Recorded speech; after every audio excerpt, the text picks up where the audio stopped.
All right. Good morning, everybody. Welcome to the Aquatic Morning Show. I am alive and I am feeling so much better. Thank you for all of the sweet emails and everybody. I really do appreciate it. I had just come down with a really bad, like upper respiratory sinus infection, but and it just took me a little while to get over. Plus, I was a little hard headed and didn't want to just jump and run and go to the doctor. So um, I waited 2 days, and then on the third day, I was like, okay, this ain't getting any better, and I just better bite the bullet and go on and go. And so I did, and got a good old steroid shot, and from there, I've been feeling better. So I do appreciate everybody being here. I do not have a green screen behind me, so I don't feel very professional, but it is what it is because I am tired of fighting with it. Um, let's see who is here this morning and hanging out with us. For any of those that are just listening, like podcast style, I hope that you have an enjoyable day and I hope that we keep you entertained. I keep looking back for my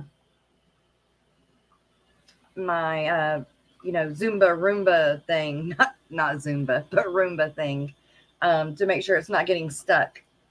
It tends to want to come in my room, like right now. We'll just shut the door.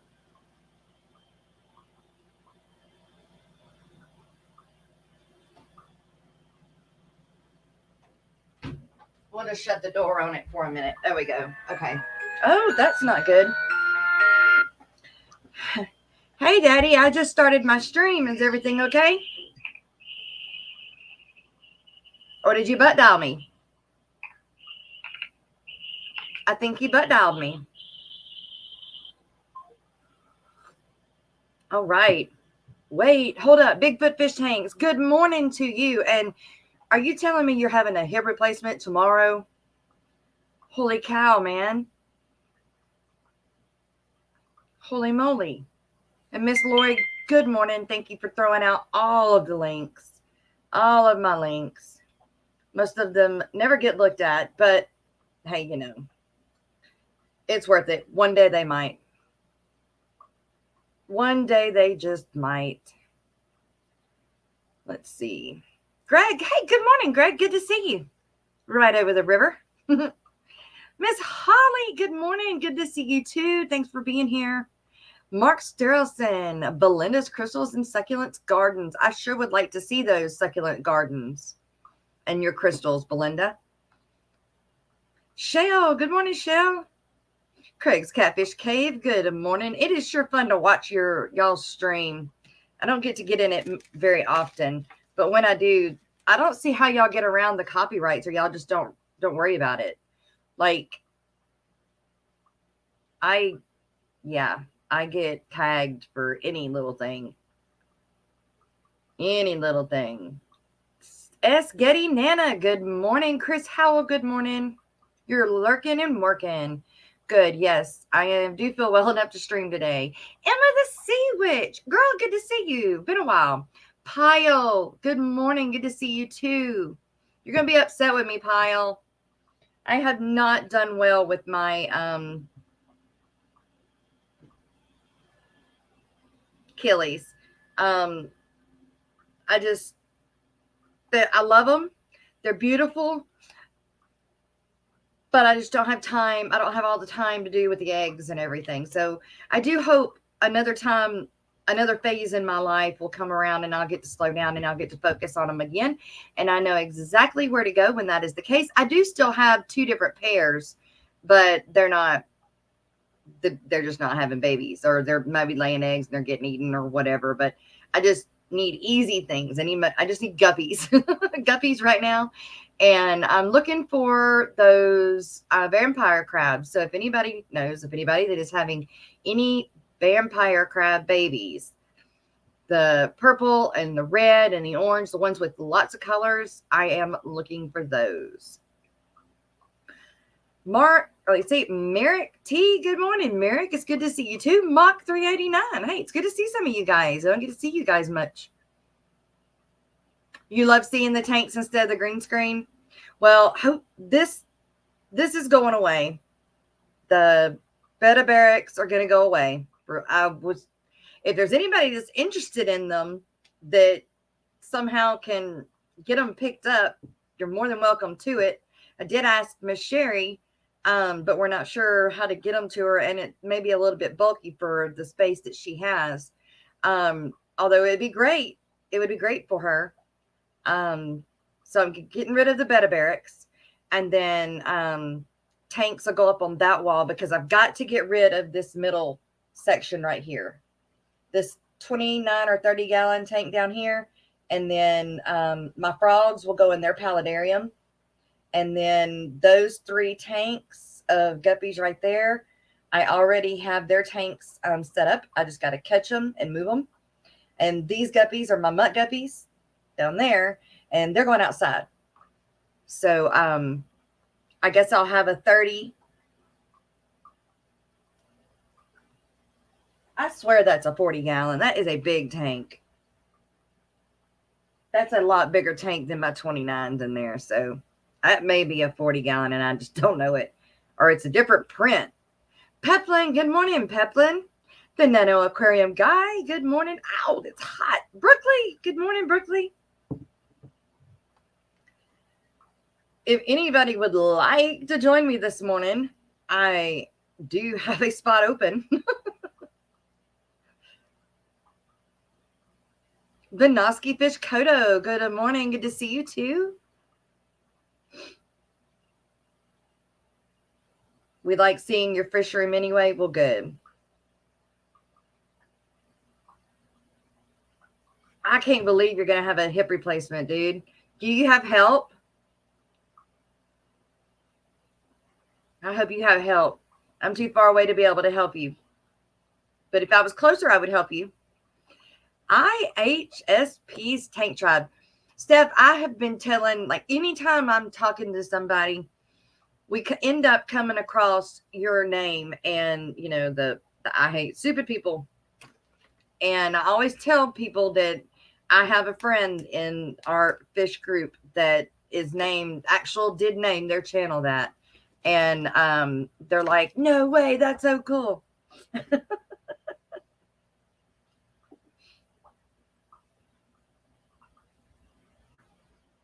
Why are we always yelling? Good morning. Good to see you as well.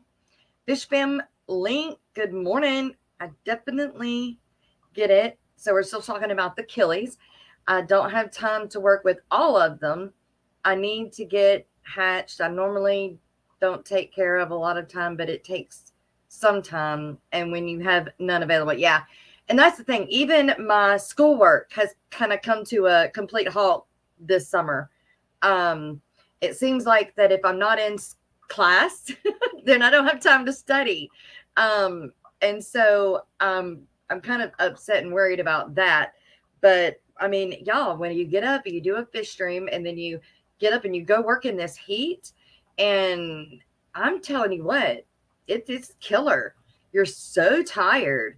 And that's another thing that I do. I run myself down into the dirt quickly. And therefore, then I get sick. And then I can't stream because I get sick. And yeah, you know, it is what it is. But I definitely will get hooked up with you again one day when things slow down again. And I can focus on my killies again because they are so beautiful. Such beautiful little fish. Does the dragon... Miss Holly, what you talking about? I forgot. What were we talking about? Still have... Oh, yeah, I know who you're talking about. Haley. No. Yes and no. So there's a lot to that. No, we don't have any problems. But I don't know if she's available to help out or anything like that.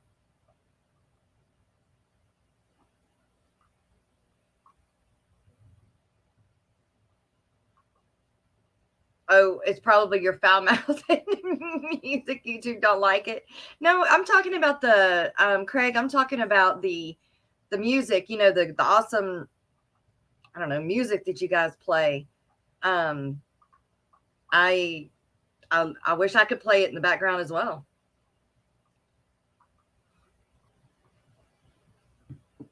Just set up get it so that I have the all the fish songs playing lightly in the background when I'm back here.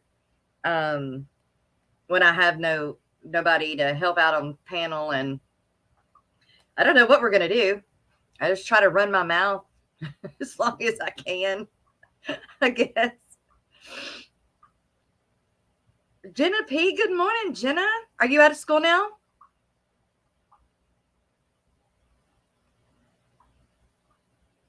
Wait, you did win third place in one clash of killifish at the National Merit. Awesome. What class was that? I probably wouldn't know, but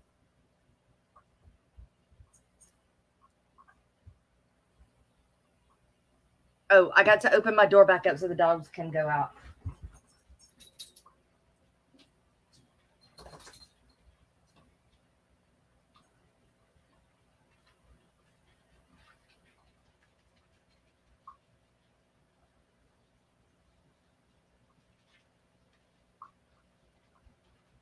Okay. Also, you guys, I need your help with something. Let me make sure that I kept the box. I think I did. At least I know I did, but putting my hands on it at this moment probably ain't gonna happen.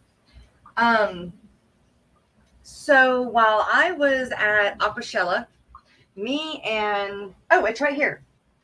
Me and Papa Shrimp both bought one of these lifeguard um, hang on back filters with the skimmer on it. And I got the one for the 40 because I did get the 40 running yesterday. I still need to put a lot more white sand on top, but I need space I need to move some angels. They're growing fast enough that I need to just separate about half of them. Well, the problem I'm having is it keeps shutting off. I can push it down. Let's see if I can show you guys. So right here is the motor. That's the motor. And this is where, you kind of set it in its spot. Well, if I lift it up, it'll start back again. But then it's almost like it's getting overpowered, but there's nothing to overpower it. Like, there's nothing that is stopping a lot of flow to be able to go through it. It's not like it should be forcing or having a hard time getting any water. And it just all of a sudden stops. Well, then I was like, okay, well, maybe it's the, I've never had one with a skimmer on it, which was the whole reason I bought this hang on back. Otherwise, I just would have went with a sponge filter, which I can put a sponge filter in it, not a problem. But it's clear, it's pretty. I thought I liked it, and I put it on there. It's been on there. I just haven't had it running. And so I get, enough water in it, plug it up, everything's going good, except for it just keeps shutting off on me. So I don't know what's going on with it. I don't know what's going on. Jennifer Weaver, good morning. I've got the angels that me and Greg have had. They're the blue with they are striped, but they're blue. I forget what we call them. They're not avatars. They are something else. They're just blue. They're really blue. What kind of puppies? I have corgis, my corgis, and I've got 2 border collies, and we have a lab. And they're not real little. Is it directly plugged into outlet or on a drop cord? It is directly plugged into a thing. Jess, I have some autumn fry and a cone full of eggs. You want some? Yes, I do. Greg, yes. What about the other ones? Did you ever get eggs from them? Most skimmers have a float system that moves, but some are fixed. Okay, a float system. A float system. Yes, it does float. But it's almost to me, Craig, like when it sucks air. And then when it sucks the air, it just stops. But again, I don't know why it is sucking air. I mean, it's a skimmer. It's gonna have air at the top of the skimmer. Oh, Holly, they're available. They've been available. Let me see if I can pull pull them up and show you them on my phone. I'll see if I can um come into StreamYard and show you on my phone. Yeah. Okay. I'm gonna have to mute everything for a minute and figure out how I can talk. That way we don't blow y'all's ears out. Make sure that the skimmer is right under the water. It's not supposed to be just barely on top of the water where the water flows into it.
Okay. All right. Can y'all hear me now? And we can see. All right. All right. Here we go.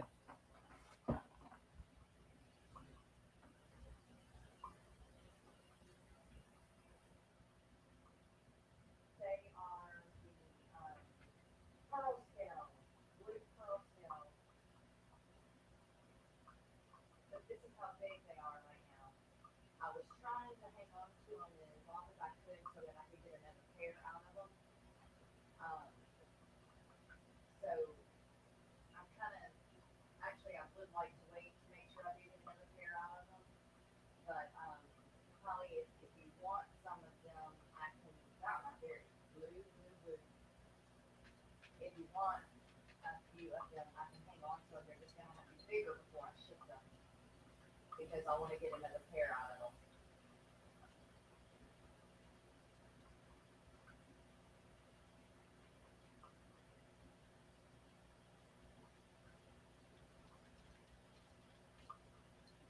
Can you still hear me, Miss Lori?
Okay. Y'all can hear me now.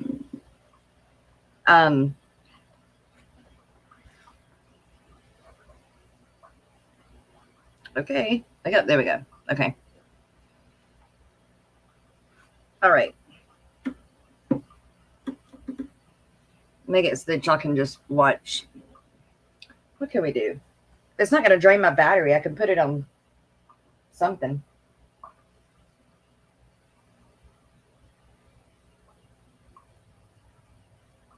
Let's see.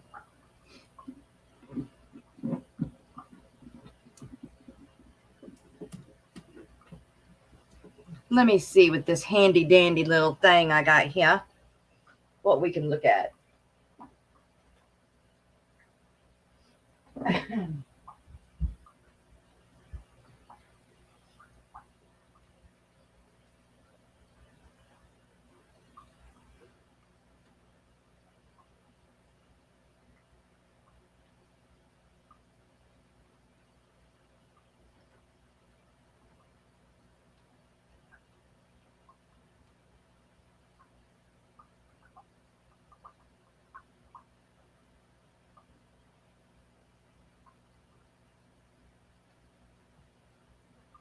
Boy, I need to get that orange shrimp back there and moving.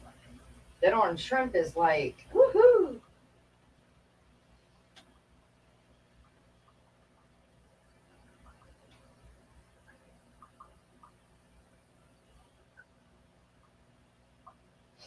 All right, we'll do the guppies. We'll do the guppies. Well, it's because that's what I got, are guppies.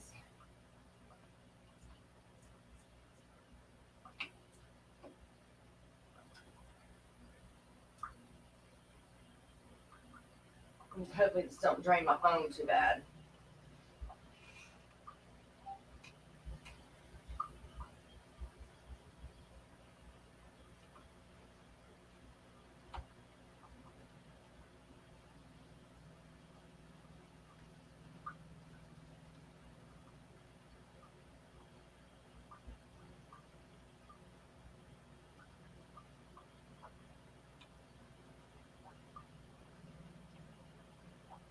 Let's see what that looks like.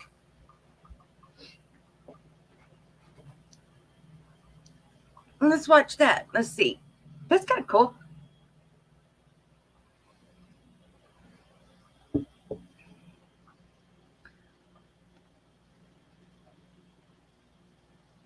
Come on. Picture in picture layout. Press Shift 7.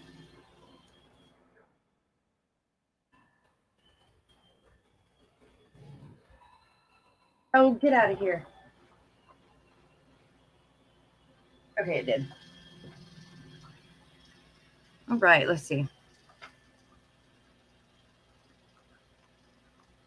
Swap it. There we go. There we go. No, that's not what I wanted to do. That's what I want to do. I just want to make me a little smaller.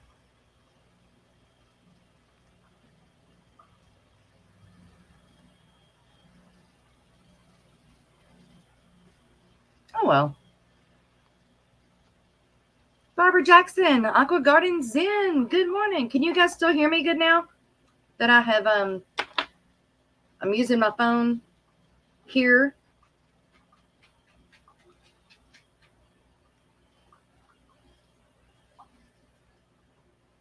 Ooh, I got an old guppy up in there. Old girl. My pond. Wait, is Kelly in? She going to do her pond tour since we didn't get to do it last week? Last Wednesday? I don't like how it won't let us see where they're all swimming. I wonder if it's because I got so much crap on the top. What do y'all think? It's loud? Am I loud?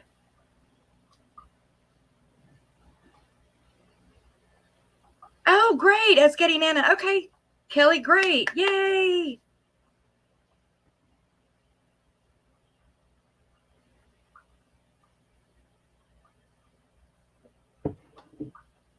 So we got to figure out this hang on back. Crystal clear water, simply and easy installation, surface skimmer included, 2-stage mechanical filtration, activated carbon, I took that out, compact cotton powder. So Craig thinks it's because of, I got to bring my skimmer right below the water. Oh, y'all. And also I finally got my little blue-legged racer crab, the last saltwater thing I had. This guy lived in this. He lived in this for months. And all I would was top it back off with some Dasani water and put a bubbler in it. That's all I did. I felt so bad for him, but he was living. He lived. I don't know. So it doesn't break siphon. Okay, so then that's what it's doing then. All right.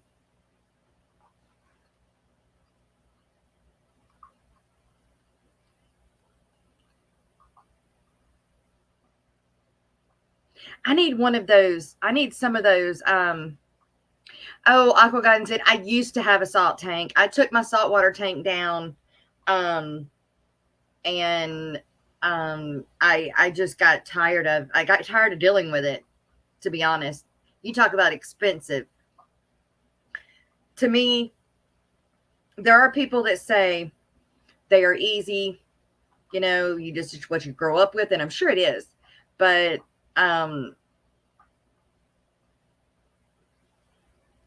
like, Holly, I'm going to mow the pasture for 30 minutes and check back in when you get hot. Okay, Miss Holly, be careful, please. It's hot outside. And there's nothing really going on here today, you guys. I've just been busy, been sick, been busy. And I know Wednesday, Garcia's supposed to join me on Wednesdays. Tomorrow, I believe, Lady R is supposed to join me. Bunny Viper, good morning. Barbara Jackson, good morning. Mystery Snow Guardians, good morning, Annette. Hey, if somebody's here and I did not say good morning because I was not at the computer looking at chat, please say hi again so I can say hi to you. I definitely want to recognize everyone. So I want to know what everybody thinks about all of these videos posting and coming up about all the stuff going on in Florida, the blacklist, the whitelist, right? I am feeling better, Miss Barbara. I'm feeling better until I make myself sick again. Because I run myself into the dirt. Which isn't good for you guys, because then I get sick and I don't feel good, and my fibromyalgia doesn't help, but that's just what I do. I don't know how to take it easy. How's the outside pond coming along? Chris, it's fine. I haven't gotten to work on the stream at all. I need to get in there, and my sprayer that I'm using kind of as a filter right now, and it's clogged. I need to get in there and get a new, I guess what I'm going to do is, so that all that stuff doesn't come back off, because it's just on filter floss. And if you go to take it off, it all just shakes back in the water, right? So I need to somehow get it out and put new on there without all that old stuff coming back off in it, because if I go to pick it up, it just goes out. So I think if I take a trash bag in there, turn it off, take a trash bag, wrap it around it, and then drag it out, that I'm going to have water in the trash bag, but I'll have all that other junk in the trash bag too. And hopefully, I can get it out with all the other stuff getting back in it, and I can change it out. It rained the night before and last night some, so I may not get to go paint today because, the wood may be wet. or be able to sand today because the wood may be wet. So if that's the case, I still have tons of water changes I've been needing to get done. And like I said, I got this stuff moved, or so I can get it moved. Because once I get this out of the way right here, I can add another rack or two, and I can put up some more 10 gallons for guppy babies, which I need to list guppy babies bad. I've got some like these beautiful freaking yellow king cobras. Oh my gosh, these yellow king cobras, I have got a bunch to sell, a bunch, but I got to take pictures of them, get them posted on Get Gills or in Vivi, and I really want to put them just on Vivi, but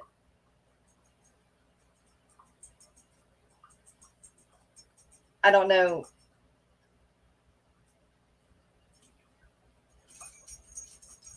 That way, you got to get, hey, quick, that's loud. And I got to clean my shrimp tanks and kind of do some weeding on them, because just like I seen, I've got a really, really nice male or female in that inler tank that I need to go put in my room, but I cleaned that tank last night. The goldfish are not, well, yes and no, Chris. I haven't been able to be out there and around them for them to be able to be starting to get acquainted. Now, the other day, I don't think they seen me. I have started feeding them, but they can't hear. I've got to start turning off the sprinkler and then feed them. Wait about an hour and then turn the sprinkler back on. That way they can hear when the food hits the top, because all they're doing is finding it once it gets down to the bottom, and they're not becoming very social. Jess, is your website? No, Miss Holly, it's not. I haven't paid that in a long time. I'll just have to do my Get Gills or Vivi, which will be under Mainstails, Fur and Fins. So my fish sell under Mainstails, Fur and Fins for right now.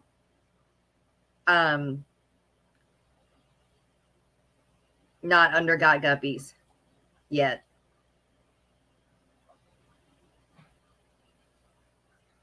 Aqua Gardens in. I did probably the simplest thing you could do, which is not what I was supposed to do because I didn't know that I couldn't do it. But when I set my saltwater tank up, I brought it specifically from Florida. The sand, the water, the creatures, everything. And it was great for a while. But then I started trying to make it better by doing just different things. And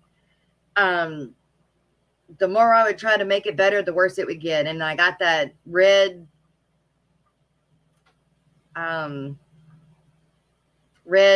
bacteria, algae, and I just couldn't get rid of it. And I was so sick of dealing with it. Water change day for me on the Dovi tank. Not looking forward to it, MSC Aquatics. I wouldn't think so. I mean, what? It wasn't Sino, or maybe some of it was, but it was, I don't know, girl, to begin to try to figure out all of it. I just got tired of dealing with it. I dealt with it for a year trying to do it, and it just wasn't my thing. Although that one little crab almost made me keep one little tank of it.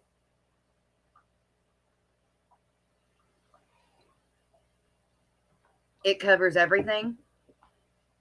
I love bunny bite. I love them. But since I recently moved, I haven't got set up any tanks. So no place to put. Oh, y'all talking about guppies? I've got a bunch of different guppies for sale. I just have to put them up for sale. A 10-gallon will be a good place to start on the way to the 180 bunny. That's right. You always start with a 10-gallon. The red crap, yeah.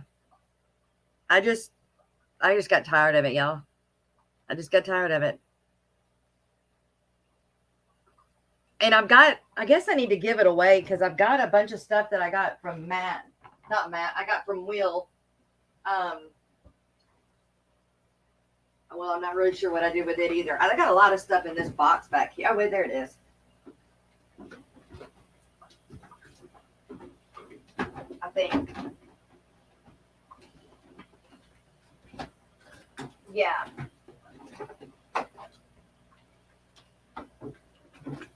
Okay, so Will gave me a bunch of stuff for the saltwater tank that I just do. I need to do a giveaway for people that have saltwater tanks.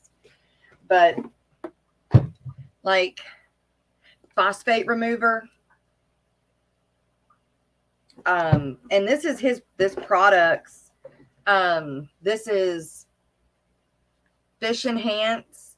Some of this I could use. I probably could use this for discus because it has a discus on it when I get my discus. But you just add it to the fish food, and I don't make my own fish food. So like I'll ever use it. I just need to get rid of crap I don't use, right? Blackbeard algae remover. I don't have blackbeard algae.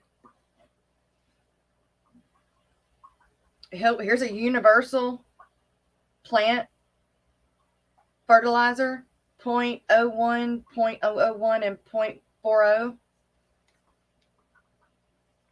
So a lot of this is salt. Is freshwater. I thought it was salt. Water primer. That would have been good to know yesterday when I was freaking out over. But I like my safeguard. No, what's it called? My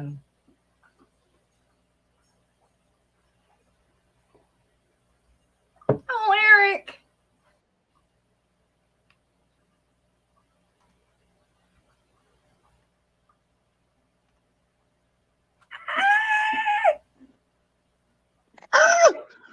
Hey, trying to build it up. I am okay. Thank you very much. Thank you. So let's do it. Let's get that dance going.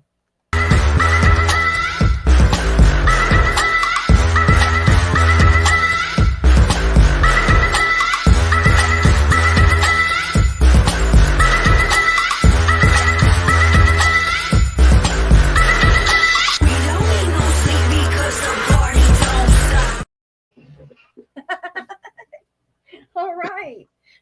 Thank you. No problem. Okay, now you have to tell me, am I echoing or anything? Because this is on my phone in my garage. I've never done this. No, you're good. You're good. Awesome. Yeah. No, it's good. Let's see if I can see chat. Gotta try it, right? You just gotta try it. Right. Hey, how's your back?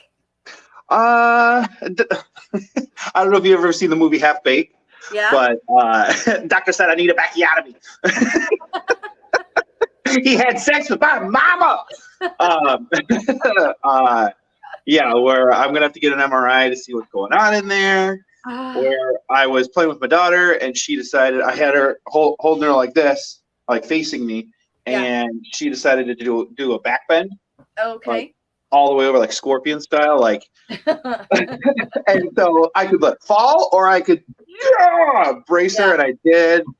And something popped back here, and I've always had problems with my right sciatica, but now it's going down my left leg, and I'm like, this is not good. The next day I woke up, I couldn't move. Yeah. I mean, like the pain, like on a scale from 1 to 10, if 10 was a grizzly bear ripping your arm off, like I was at an 8.5. Like I could barely walk. I could the only thing that helped was laying down, and even then it still hurt and whatnot. But that's all in the past. That's like a week or a month ago. Yeah. I think this all happened, or like 3 weeks ago. This all happened, and now it's just I'm I'm trying to live with it. But I have an MRI set up for the end of the month. Hopefully, I'm on a cancellation list. Hopefully, I can get in there a little bit earlier. But it's been horrible. I'm gonna sugarcoat it. Like literally, being laid off and now just relegated to a bed. Like I can walk around, but I'm like I got a really cool walk where I have to like kind of limp like that, and I Yeah. can't sit down. Like, this is why I'm standing up in my garage, because I can't sit down for more than like 5 minutes, and then my left leg is just like, it either goes like asleep Yeah. or it's just like electrical pain down Oh no. But what about you? How are you feeling? Did you go to the doctor? I You did. good? I finally went to the doctor and got a celestone shot. So now I'm better. And I don't want to go to the doctor like right off the bat all the time. I want to try and let my body heal it, you know? You know yourself best. Yeah. And so I was just like, I don't know. I just always wait. Now, what the heck happened here? I just wait to go to the doctor. And it may not be the best thing to do, but I try to fight it. I try to let my body fight it for at least a day or so. And if that's not going to help, then I'll go to the doctor and get a celestone shot and all that. But that's what it did. And then it just took a while. Like, it just took a while, but I'm okay. I'm much better. I'm not taking my steroids like I'm supposed to, but I'm taking them. Take your steroids. You got to get all beefy. Yeah.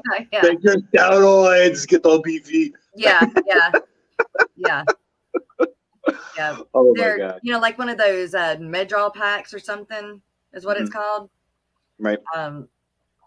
But that's where there was like, you can come in, I can stab you with a cortisol or something like that, and steroid shot in your back, and I'm like, nah.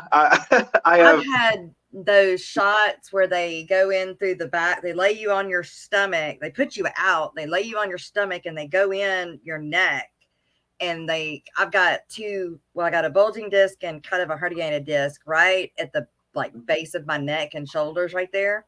Right. And most of the time they don't bother me, but lately I think it's just because of everything I've been doing and painting and all the painting. Oh, the fence painting, and then sanding this porch. I thought it was just going to be a really easy thing, just paint it, be done and over with. But when you looked at it, I was like, dude, I can't paint this. Somebody's going to sit down and get a splinter up their butt. And that's the good kind. Yeah. So I was like, dude, I've got to sand this. And then one of the splinters was so bad when I pulled it, it damn near broke the board in half. So now I've got a few boards I've got to replace.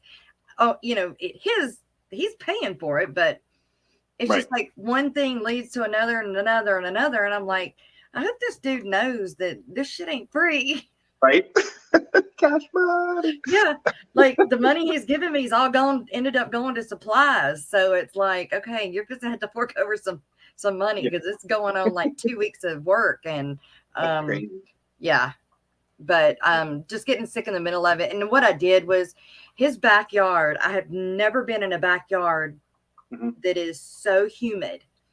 He's got like surrounded by a tall cedar fence. It's like a post stamp, yard. Right. And it's cedar fence, 6 foot high, 7 foot high. And then he's got a garage in the backyard.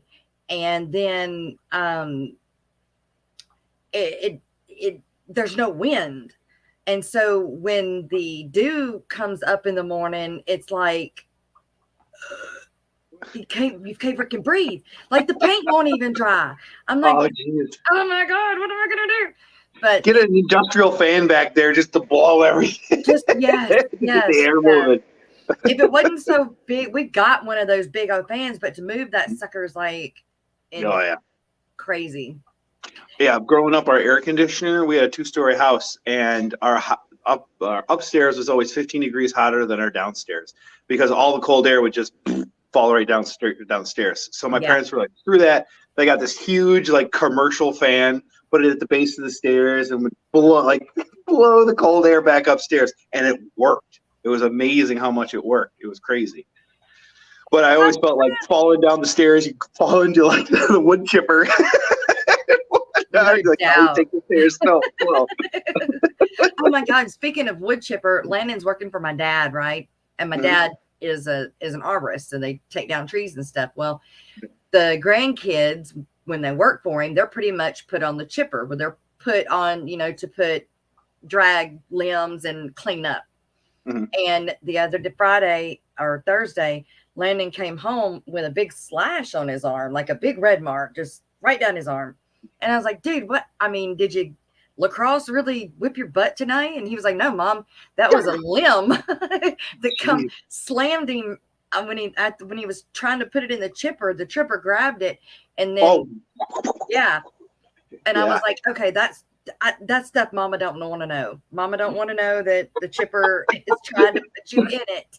Yeah, that you're anywhere near a chipper, let alone put stuff in it. Yeah, exactly. That makes me want to call my dad and say, what are you thinking? He's like, well, he's got to grow up one day, Jess. He's 15. I'm like, no, that's my baby. That's the thing. He has to grow up. If he goes into the wood chipper, he's not going to grow up. Right. I know.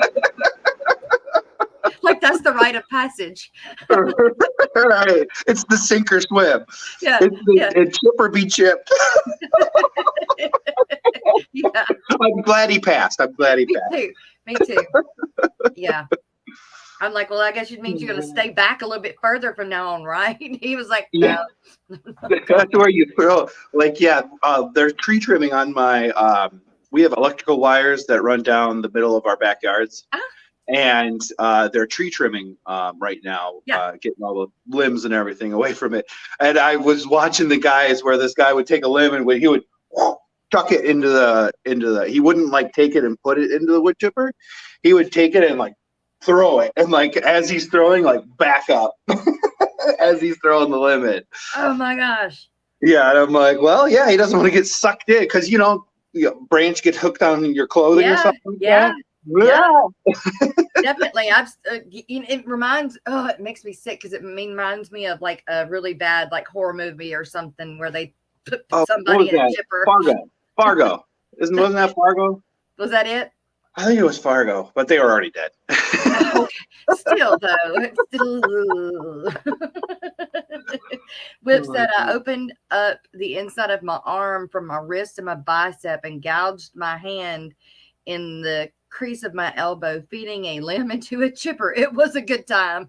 Stephen P, good morning. Yeah, I can't see chat. I'm sorry, guys. I can't see chat. No. It's like, hey, everybody. And Papa Shrimp, good morning. Jerry. I hope I didn't miss anybody, but I shouldn't. Sure, I don't think I did. But yeah, it's Colton must be home. Rico, what's up, Rico? Hiya, peoples. Rico, I'm sorry I haven't been streaming. I've been sick. Rico's been picking up the slack. I know. I'm so happy he was there for you guys. Yeah. And I do have to give a special shout out to Rico for making people poke me and sending the love. Oh. Because I was pretty down. So I might have died. I'm ridden to a bed. The worst killing it.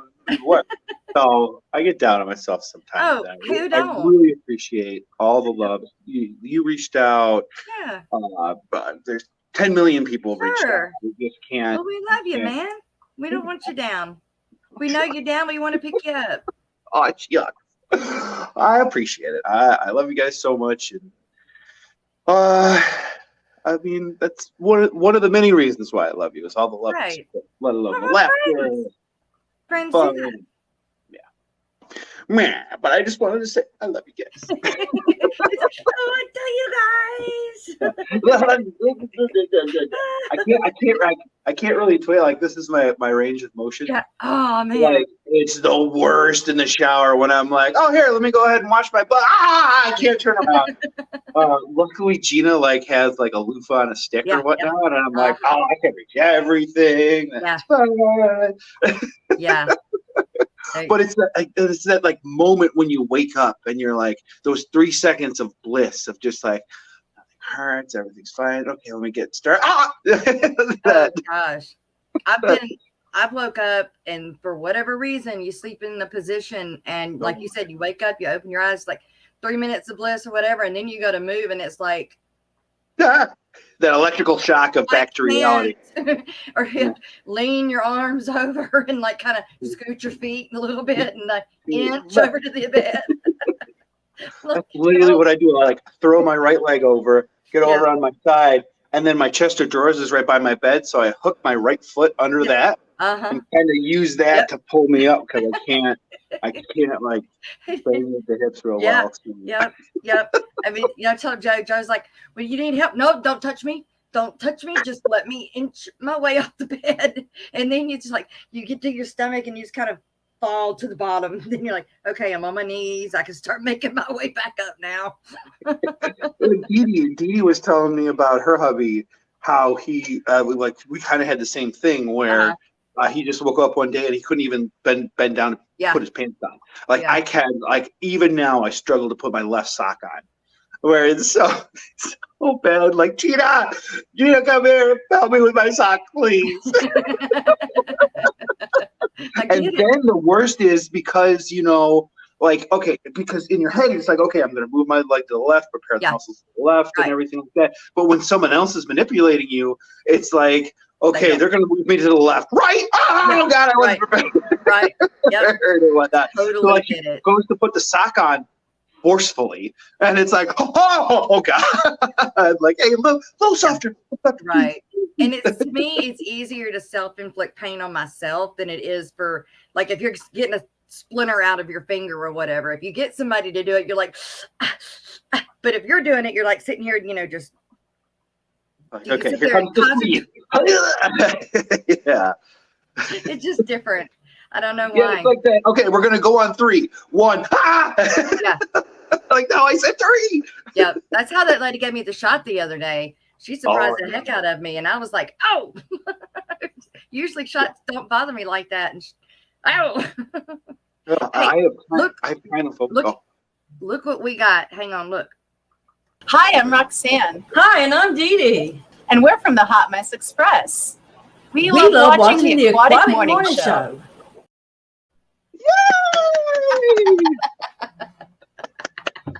I love Media Foxy. And congratulations to Foxy at 1,000 subscribers. Oh. I know. Awesome. We've also I cannot believe she's so great. And just in time for Christmas in July. Yep. Or Santa Claus, maybe. Yep, that's right. That's right.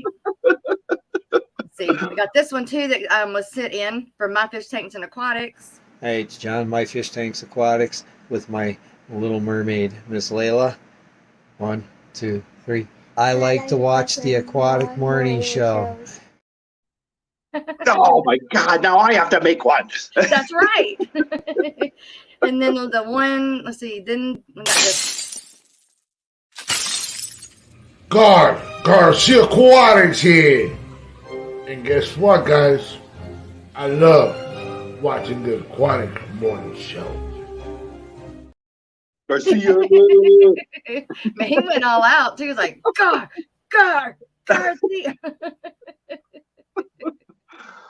It's supposed to be Garcia Wednesday, so he's supposed to be with me on Wednesdays. Hopefully he'll be in this Wednesday. Awesome. But, yeah, I have like a million ideas running through my head right now. What to do.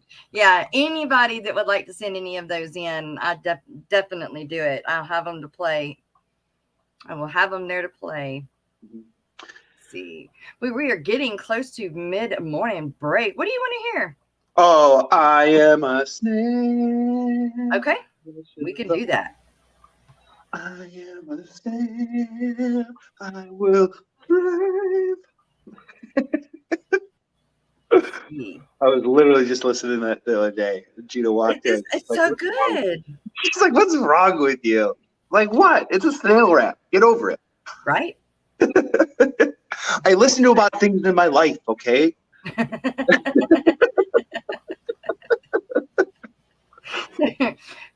We're weird. It's okay. It's a good weird. Yeah, it's a good weird. I could be out at 3 a.m. weird. How about that? No? Right? Okay. That's where I tell Gina, I'm like, would you rather have me in here 2 hours doing water changes or out till 3 a.m. at the bar? Right? Exactly. Totally. I had to shut it down last night. It was 9:45 and I was still doing water changes. And I'm like, I got to stop. I don't want to, but I've got to stop. Right. All right. Let's see. Kenny. Hey, Kenny. Good morning. Hey. All right. We'll do that. Just I have a fish to read for me today. Oh, should be ready in 5 minutes. Awesome. Alex, good morning. Cool. Good morning. Let's see. And Alice Shawn says, Eric, you're so weak. Oh, yo, Uncle Alishon. You feel much better, though. Yeah, I need more wake. What could I say? I need more wake. Steven said, Eric, you did make one. I just have to send it to Jess. Oh, I did? Okay. Awesome. Oh, my God, if he did. Caro Works, good morning. Shark Fin Adventures, good morning. Try to catch everybody before we do mid-morning break real quick. Whip. Put it like that. Oh, well, Nathan Harvey, good morning. I say Harvey, it's heavy. Harvey. Don't ain't no R in there. Hubby. Lovey-dovey. The way I remember it is lovey-dovey hubby. Lovey-dovey hubby. Yep, same way we say lovey, same way you say dovey, same way you say hubby. Okay, that's a good way to remember it. Yep, Mr. Lovey-dovey hubby. Before we go to mid-morning break, though, we forgot to get tanked. Hey, I'm Whip, and I love watching the Aquatic Morning Show. Now, let's get tanked! God, guys, too much. Love it. I love it. Love it, love it. Oh, that's the wrong one. All right, we're gonna do mid-morning break real quick, you guys. We got the official music video. I Am a Snail. Yeah. I will survive.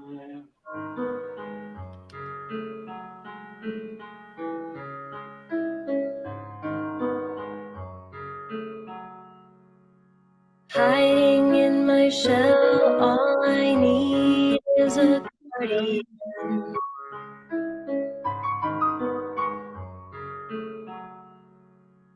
Looking through the glass, my armor is scarred again.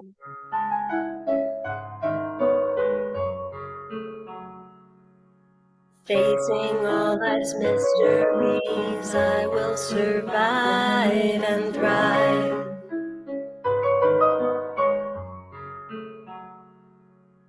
More than just a snail, I'll prevail. I'm not just for cleaning up your mess.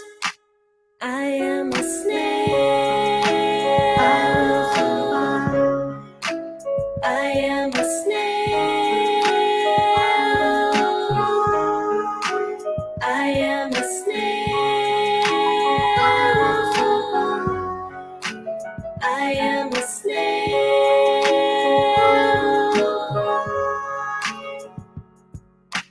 Color morphs all around. You won't see me backing down.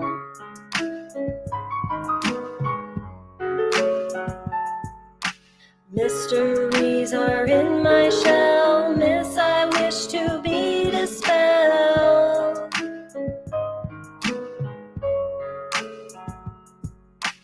I am more than just a pet, I'm the snail you can't forget. We're in need of a guardian with the key to the water that's got the golden parameters full of calcium carbonate. But to get to the heart of it, this is only a small part. Our lyrics were designed to help you snail it from the start. Don't treat us like janitors, poor nutrition won't manage us. All those amateurs thinking that these conditions won't damage us. Bringing up the heat so we breathe like carousels. It's an endless wave, another clutch of jade. She'll be parasailing to a grave. Purple or magenta, black or brown, we breathe and true. But none of that matters if we're battered down and feeling blue. We die if we dry like chestnuts roasting on an open fire. So keep that lid on tight to save us from our own desire. Looking up at you as our guardian in that ivory tower, imparting your knowledge and giving it that unbridled power. You decide and guide if we'll survive and surely thrive, or am I just another snail trying to stay alive? Stay alive. I am a snail. I am a snail. I am a snail. I am a snail. I am a snail.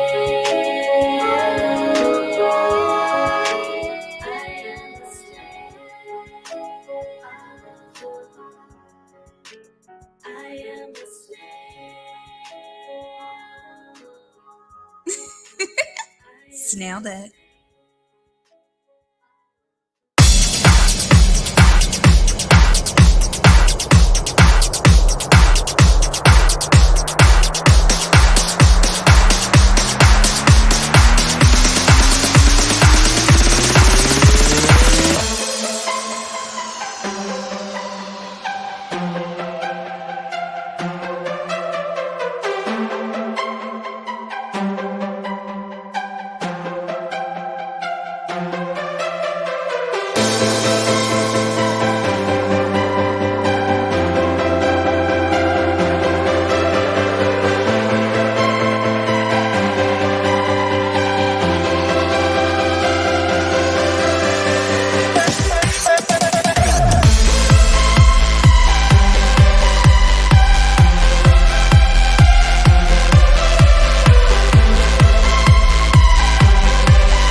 So yeah, that was a banger. Did you see me dancing? Did you see me going? Yeah. I did. I seen you. It's too bad they can't see us from behind like that sometimes. It's fun. Oh, man. Oh, Rico, let me see if I can add it real quick. He just did his.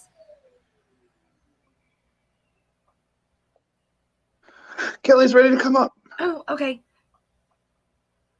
Hey, Kenny, if you can hear me, Kenny, do y'all have any vampire crabs for sale? I'm looking for some. All right. There's Miss Kelly. A quick and dirty promo video. Right. Hello. Good morning. Good morning. So, Gorgeous. planter right here. It's got begonias and impatiens, and there's a coleus and Love impatiens. Fountain grass, which will get giant. So, and then that's mirrored over here. Nothing better than popping impatient seed pods. They're fun. It's true. Oh my God, they're so fun. And then this is my huge planter up here. Gorgeous. It's a very large planter. And then to my tiny yard. I love the drainage for your porch. Those little downspouts at the front, those were gorgeous. Yes. All right. Here's the pond empire. Oh, look at the petunias. So many petunias. They're so pretty. And they're new. There's your new pond, huh? The silver one? Well, there's 3 new ponds. Okay.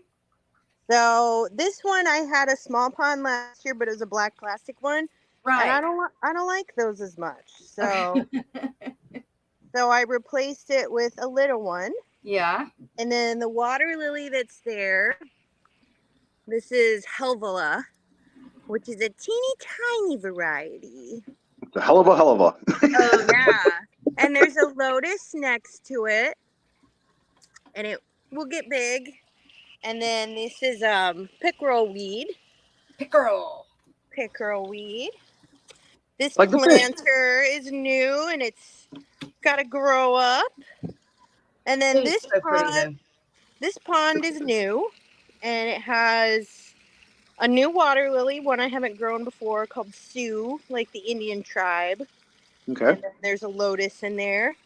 And then check out that fountain. Is that not fun? That is cool. So it's actually pumping from the main pond and spitting back. That's so crazy. So just sitting in there. It's not actually any water coming from that one. It's just no. So okay. The tube is right here. Yeah. So and then my lotus is starting to get big, and I have another little lotus in here, like right there. Okay, yeah. Right there is a little lotus. And then I've got the bog box finally planted. This pond I had going already last year. Yeah. So this is a lotus. Gorgeous. Starting to get big. Now, what is the difference between the lotus and the lily again? The lotus has these aerial leaves. So see how these are coming up out of the water? Yeah. Yeah. Okay, they're a shallow water plant. Okay. So my lily so I lost my lotus then. I had my lily still. Yeah, okay. Lilies are really hardy. This is a lily. It has the pads it needs to be deep? Pretty deep. I mean, like 3 feet? Well, like I would say at least 18 inches. Okay. I wouldn't plant them like so deep that you can never get them out again. Yeah. But so this variety I grew last year, and I think it will bloom tomorrow because there's a bud right there. So. Oh, wow. Ooh. And then this is a new plant to me. This is water clover, and it's related to an aquarium plant we keep. It's called Marsilea mutica, and it's these little clovers. It's so cute. You're super lucky. Look at all the 4-leaf clovers you have. I know. It's so cute. And that's actually gold, Kelly. It's actually a fern. Ooh. So, and then these spiky plants, these are going to have big red flowers. This is cardinal flower, Lobelia cardinal. Yeah.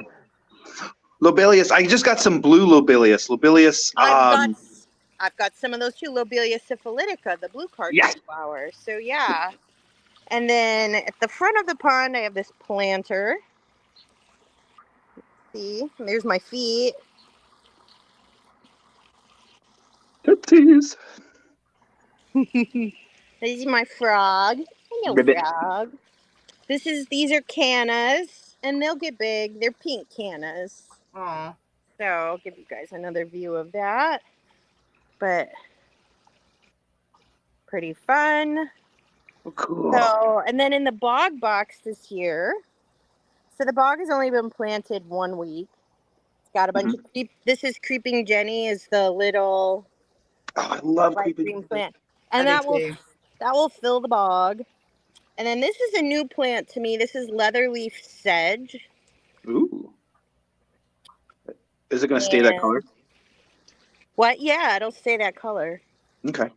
So, and then this is more pickerel rush. I have mirrored over there. And then this will get, I think, 5 feet tall, but it's only been planted a week. It's having trouble rooting down, but it'll get there. I have 2 of those.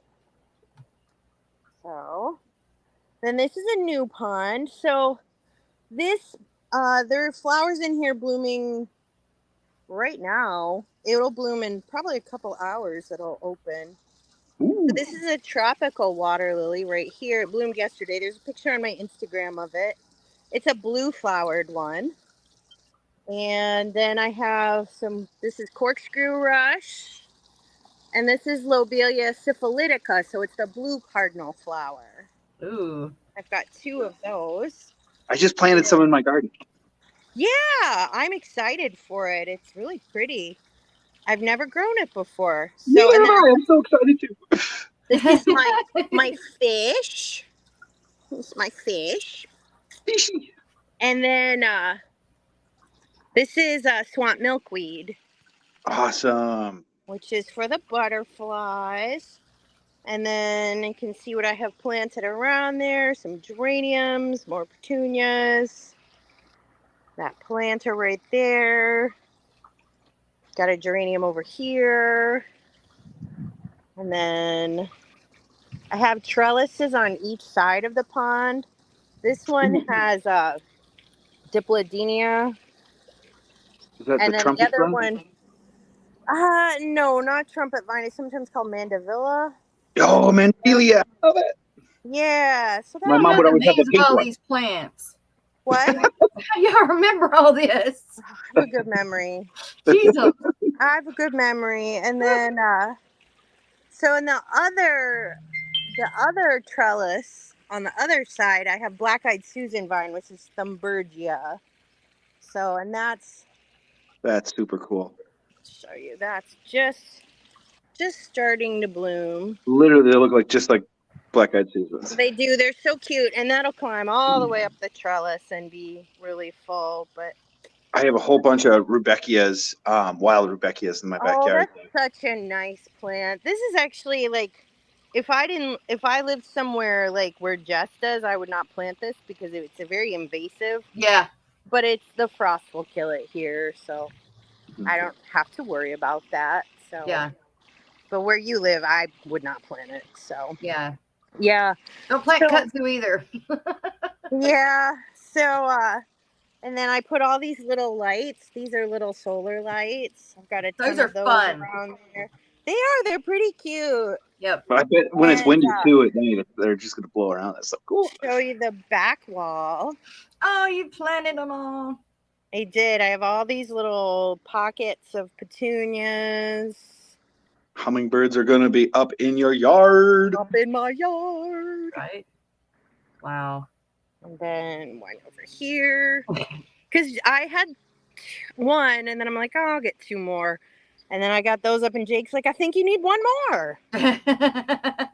So need another one. I know. So I got all those up. And then on the side yard, so this little piece of wood is the boundary of my property.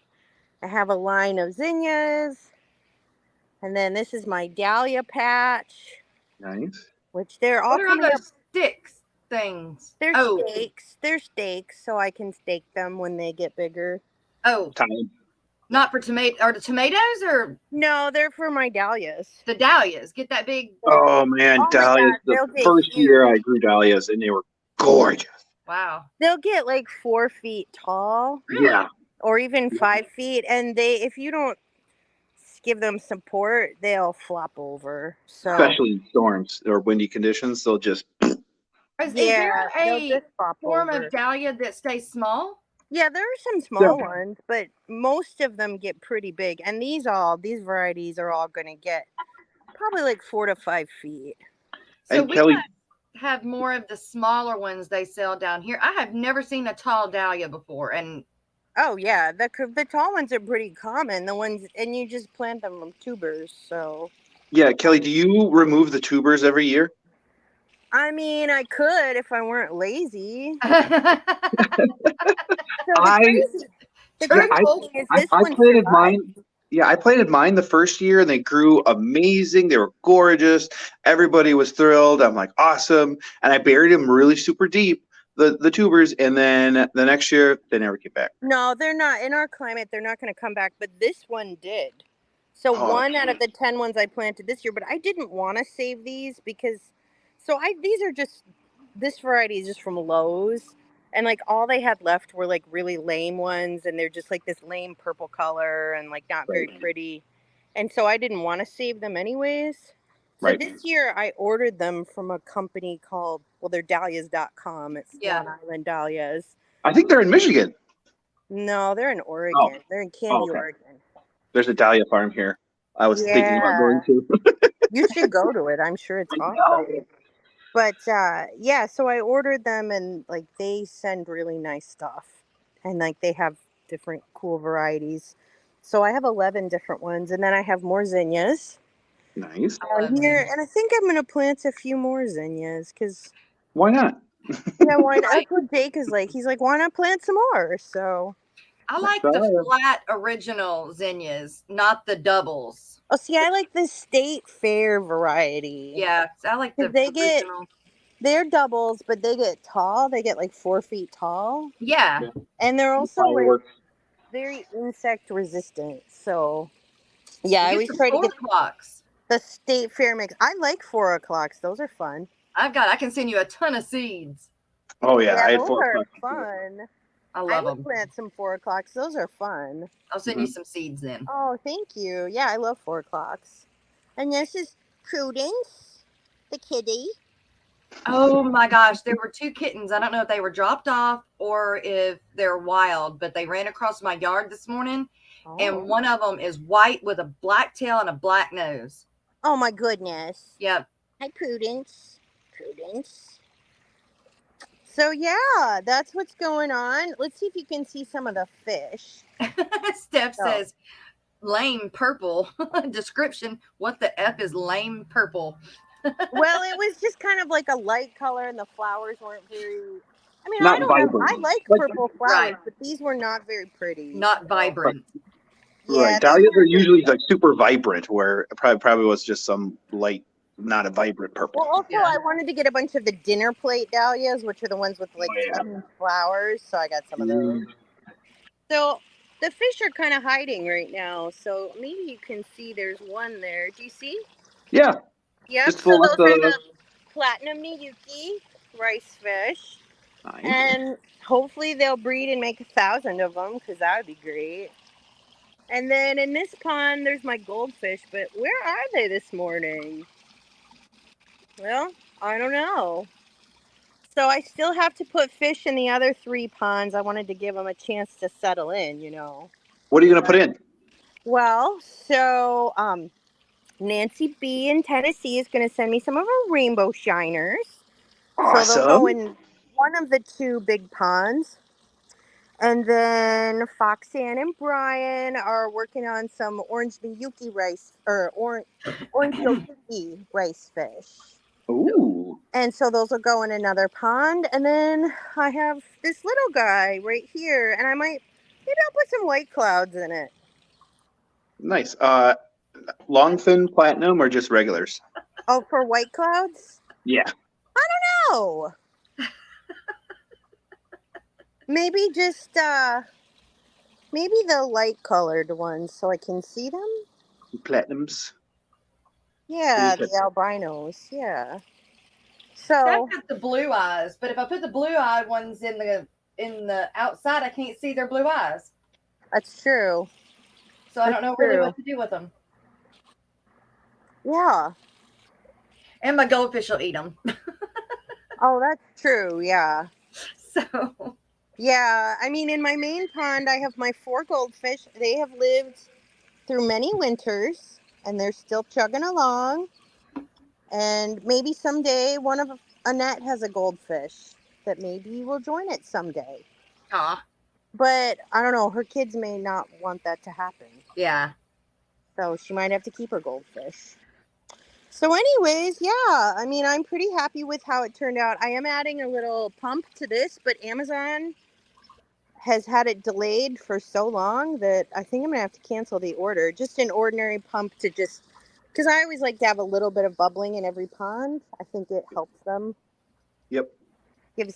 Helps regulate the temperature, helps keep any mosquitoes down. Even, I mean, the fish keep mosquitoes down too, but I need all the help I can get. And oxygen too. Yeah, so I it'll just have an ordinary little bubbling, just kind of like this one has some bubbling. Yeah. So You don't think? Well, I keep thinking you're not. I'm. Those wouldn't work at my place. They would get too hot. they really don't. The They're bigger too ones, shallow the for bigger me. ones, the big ones don't. I mean, because we had last year this week where every day it was almost 100 degrees, Uh-huh. and the fish were breeding like crazy. Hmm. You just need some circulation and lots of cover. So like water, lily pads, floating plants, and then they do fine. All those Now, plants are going to grow up and give it that shade. Yeah, I mean, because like it got really hot this week here. It was like 95 degrees. Yeah, it was And really they're hot. still okay as long as I have circulation and floating plant cover. And like, these tubs right here, these are pretty deep. They're like, they're above knee high on me. So yeah. they're 2 feet deep. And Okay. so like the fish, they can swim to the bottom Yeah. and it keeps them cool. There's a little race fish. And that's in the straight sun. I mean, you don't have a tree over it. Nope, this thing bakes in the sun, and so I think it's okay. You think about it, like out in our lake, one of our lakes, the water was still like in like 75 or whatever, and I still wouldn't get in it. It was too cool. But when it gets up to 80 or so, it's 80, 82. The fish are fine. Yeah. I mean, so it's Wonder how hot they can get. I think even in your climate it would be okay. You just need to like really have a lot of cover, like a lot of floating plants. If you put one water lily in it, eventually I will not be able to see the surface of this water at all because it will be completely covered in floating plants. So Well, and the sides will be covered too. Yeah. So that would be really important, is to make sure that everything's shaded, covered. Yeah, and it will be, and then the circulation helps turn the water over, and they don't get too hot, so I think you'd be okay, honestly. So they are pretty fun. I paint the inside of them with Flex Seal, and these 6-foot ones take 2 cans of Flex Seal. And the fish breed like crazy in them. So, and I'm not really a very good fish breeder even. So I'm not. Or a retractable shade cloth. That's what Silver Creek said. Yeah, I don't really think I need it. A shade cloth. Albino paradise fish are gorgeous. That's a good pond fish. Alishon said that. Maybe I'll put some of those in. That'd be a good choice. I've never had so those pretty. before. God, they're pretty. I wish I would have lost mine. I would want stuff though that like would survive the winter. Yeah. Those won't. So that's why well, they may not survive your winter. I think they would mine. They're not going to survive my winter. So I bet. Oh, I mean for Jess, not for Kelly. I bet they would go with my goldfish, couldn't they? I'm not sure. Maybe, yeah. I mean, if your goldfish aren't jerks. Mine aren't. My goldfish are pretty nice, so. Black Princess water lily has bloomed. Gorgeous. I know. I saw that, Alishon. It's so pretty. That one's really nice. I've had the variety I had bloom is called August Cock. And it's a blue one. And it's going to bloom. I can see that flower is about to open. In about an hour, it'll be open. It only stays open a couple hours every day, but it is very pretty. So, and then my one in here that's going to bloom is called Pink Beauty. And I think maybe tomorrow, because I see a bud below the surface. So the other varieties I have are Indiana in the main pond, Sioux in this pond, and then in the tiny pond I have Helvola. So I have, three new to me varieties this year, and 2 varieties I grew that last year. So I went to that website, the Lily website that y'all were talking about a while back, and gorgeous, but expensive. Yeah, I mean but you got to think about it. Like the hardy ones, like Yeah. And they'll live forever. And I think about all the people I've given them to, like, Yeah. so you buy one water lily and like give it to friends every year. It's kind of nice. And I'm hoping someday some friends give some back, So Yeah. Right. it's not a bad, I mean, they are expensive. I'm not Yeah. gonna like minimize that, especially with shipping and everything. But this year I sent water lilies to 7 people. I think last year I sent water lilies to 7 people, and I try to give them to different people. Each year I've given one to Rico, and his is still going, and he's dividing it and giving it to people. So, I was Yeah. just going to ask if you gave it to Rico. I did give one to Rico. I did give it to Rico. Ha ha ha. A plant. But he divided it, and now he's going to spread it to others. Ha ha ha. So, it's a family-friendly show, people. So, anyways, yeah, I mean, I guess, if you look at that way, and they're so hardy. They're hardy zones 2 through 10, which is the entire continental United States and parts of Alaska and a lot of Canada. I mean, they're really hardy. They're going to live. They're saying stuff in chat I can't read. I can't read chat. I can't read it out loud. I can read it, but I can't read it out loud. What is happening? Chat, you need to behave yourself. Chat. Goodness gracious. Oh, there's where my dog pooped this morning. Good job, dog. Nice. We won't show that. Good job. Good job, dog. Things are flowing right. She's an old girl. Your yard is gorgeous, Kelly. Thank you. I'm pretty happy with it. And, I take pictures of it every week. And, like, it's amazing how much that, like, even a week. Changed. So how much would you say that you spend, just round it out, on stocking your plants once a year? I don't want to talk about that. Oh, okay. I'm going to say, because I know how much I've spent on some, and I don't have near what you got. And I'm like, holy shit. I spent a lot of money. I'm sure I planted over 1,000 things. There's some things, like, if I propagated some of it myself, I would save a lot of money. Someday, obviously not at this house, because where would I put it? I'd like to have a little greenhouse. Right. Because there's some seeds I'd like to start, and, like, some of my petunias and stuff, I'd like to propagate them, and, but I don't have that. And, I spent a lot of money. Oh, my gosh. But that's what you enjoy. That's in your backyard. You look at that. That's, that's what you got. You don't have. So my office is right there. Oh, that's awesome. So I can see it from my office, which is great. And then every time I take a break, I go outside and have my little picnic table there where I can have my meals. I mean, we had brunch by the pond yesterday. We had dinner by the pond. So, cool. I mean, and it's nice for Jake when he comes here because he enjoys it.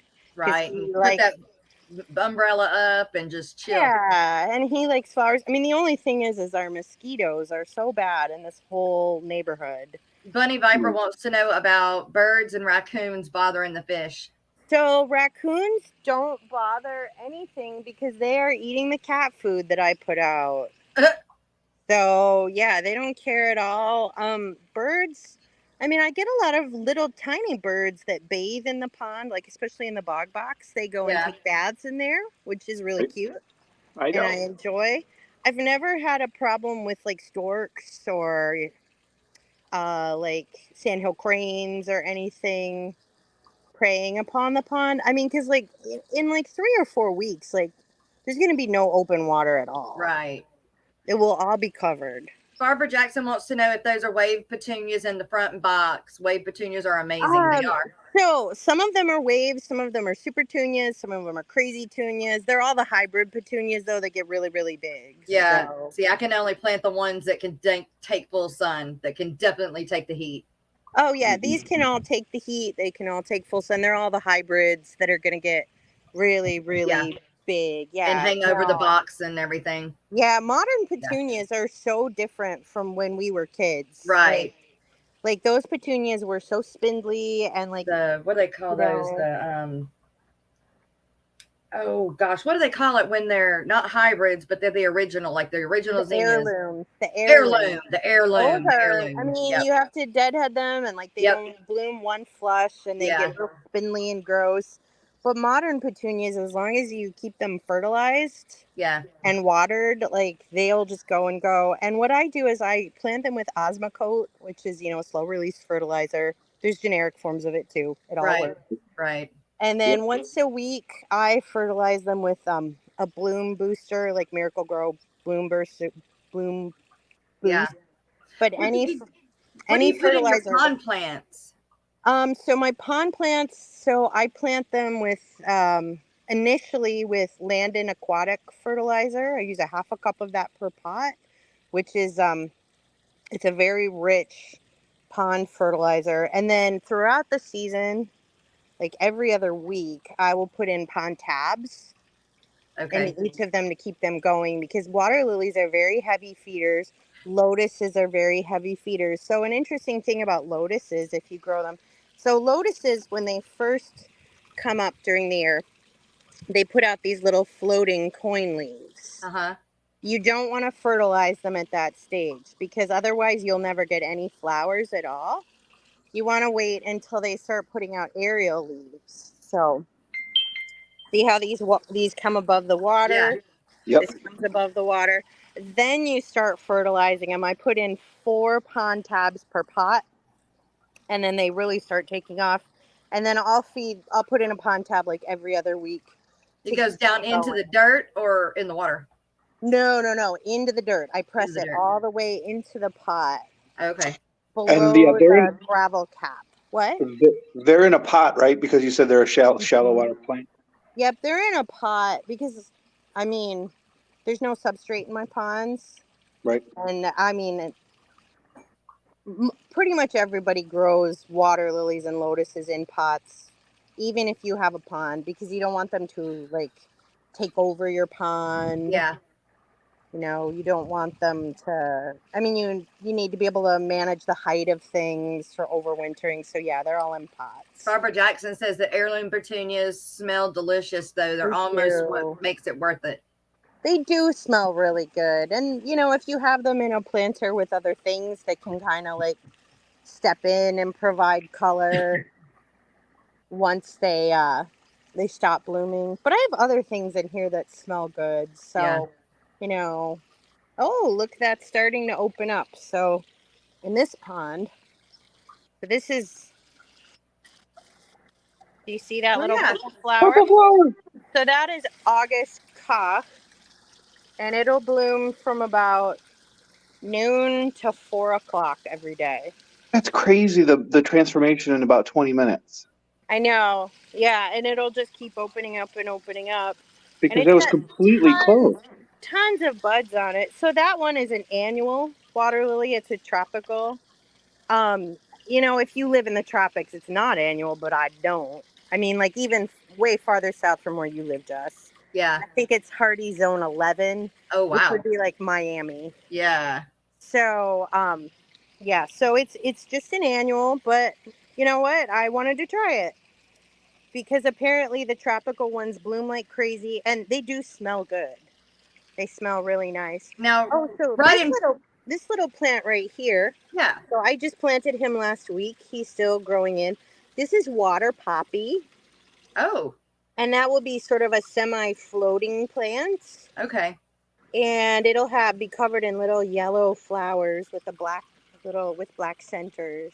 Now I see a lot of gravel in there. Yeah, so it's so I plant this like I would my water lily, so it's a rigid pot. The bottom is a heavy soil mixture. So this is clay. You can use clay. This is sand mixed with it's 4 parts sand, 1 part cheap topsoil. And then it's got a cap of gravel because I don't want all that to escape into the water column. Yeah. So, yeah. So it is covered in gravel. Okay. That's how I do my water lilies. Okay. So my marginal plants like this, this is a corkscrew rush. Yeah. Love those. That's just in gravel. Okay. That will help filter the water, and it'll be just fine. I might tuck a little a pond tab in there later in the season. We'll see how it goes. So this is a fabric pocket planter that I have hanging on hooks. Oh. So that's how I have that in there, and that seems to be working pretty good. Yeah, looks like it. So yeah, but that is so pretty, Kelly. Thank you. And every week it's, a little more filled in. It changes every week. Soon, like, everything will be covered in the water. I won't be able to see anything. So it is doing pretty good. I'm looking forward to getting fish in the other tubs. But some fantastic fish for some fantastic people. Yes, very, very pretty. Thank you. Yeah, I mean, I really love doing it, and our summers are very short here. Eric knows this. Yep. And we have very little time to enjoy our gardens. I mean, because like in October, this will all be gone. Right. Technically, we're still June 15th is the last like frost date. Technically, in Michigan. I mean, for us, it's we're a little south of you. I mean, really, it's like Mother's Day. So It was still pretty cold before then. I mean, there were some things I could do to get ready, like, I divided my water lilies because they're cold hardy, and you can plant hardy water lilies. You can plant lotuses, but like, I couldn't plant any petunias before then. It's too cold. And with the weather the last few weeks, I said screw it. I'm not waiting until June 15th to put my seedlings in. Yeah, I'll put my seedlings in. It's been we had a really like hot week. Now it's pretty nice. I mean, today I think the high is 79. Yep, 75 here. Humidity. Oh, there's a huge bumblebee. We're up to 90. Oh my God. I found there's a bumblebee colony made its nest in one of my house wren boxes, and it's the coolest fucking thing ever. Oh my gosh. I'm so sorry about it. I have 10 million bumblebees in my yard. Ooh, be careful. Bumblebee? Bumblebees are super, super friendly. I picked up the nest box and clanked it against the tree, and all they did was fly into me. They didn't sting me or anything. Yeah, you can pet their little butts. Yep. You can pet their little bee butts, but I get just so many bees. Wow. And, I'll show you. So, let's see. Looking for, they're not there. A bunch of carpenter bees right now. Ooh, I have a carpenter bee house. Yeah. See that? Yeah. Coming in for a drink. I have wicks, like cotton wicks. Yeah. In each of these pots to help keep them watered, which does help. But the bees like to drink from the wicks. Look at that. So cool, Kelly. Oh my God. I love seeing nature. Especially on these hot days, like they get so thirsty. And they really love to drink out of these wicks. And then these wicks also, they really do make a difference keeping these watered. Like I still water them every day, but I don't have to water them twice a day. Yeah. Right. Like on the really hot days. And on like a more mild day like today, it'll probably be okay. When do you like to water your plants? In the morning, midday, evening? Well, if I were a morning person, I would water them in the morning, but I'm not. So the problem is I would water them at night. But the mosquitoes are so bad. Like I just can't. I get eaten alive. I mean, we were having dinner on Friday night at 8:00. The sun was still up, and I have like 30 bites on my body. Yikes. So I can't water then. So I end up watering in the middle of the day, which is the worst time to water. I just try to be really careful and like not burn the foliage and, Silver Creek says they feed theirs and leave nectar out for them. They fly all around us and on us. It's so cool. The bees. Yeah, it is cool. I mean, and I get lots of bumblebees. So last year they really like the salvia I planted. So I planted some more of it this year. It's still in this front box. Behind these petunias. Bumblebee petunia. There's that middle row is salvia. Okay. And then the back row is snapdragons. Yeah. they gotta grow up. Yeah. See, it's But too hot down here for snapdragons. Oh, really? Our Yep. snapdragons do so well. They're Yeah, they so burn. good. I do them every year. I do the tall ones, the rocket snapdragons, and pretty soon I'm gonna have to stake them because they're getting a little. They normally we normally do snapdragons as like one of our winter. Oh wow. Yeah. Yeah, that's not gonna work here. So they do reseed though. So. Wrong button. But anyways. I figured. So yeah, and then this is the blue salvia. Some of the blue salvia, and the blues are going. They go Those crazy. your hummingbirds are gonna go bonkers. Wow. Yeah, hummingbirds always really like zinnias because my mom always plants red zinnias, and she gets a million hummingbirds. So I planted a ton of zinnias. So I'm hoping the hummingbirds will really like that, and I know that butterflies and bees really like it too. So once those get going, which, I mean, they did have buds on them, but I chopped them back because I want them to be bushier. So I always sacrifice today for tomorrow with my annuals. I always cut them back. Mm-hmm. So, but anyways, probably I'll jump down now, do some work at my job. No, not that thing. I know. No. Not very fun. Well, we have a fishery to do too, so. Yeah, well, thanks for having me up. So good to see you guys. Yes, thank you so much. We love you, Kelly. We do. Thank you so much for all your love, Kelly. I love you. You're welcome. Love you all. And see us on Wet Your Plants today at 5 o'clock. That's right. All right. Take care, everyone. All right. Bye, Kelly. Bye. Thank you. Love you. Love you too. Bye. All right. Let's see. Let me get that there. And that's right. We do. Yeah. Thank you, Kelly, for doing that. We were supposed to Congles. Oh my God. We were supposed to have done that last Wednesday, but with me getting sick, didn't happen.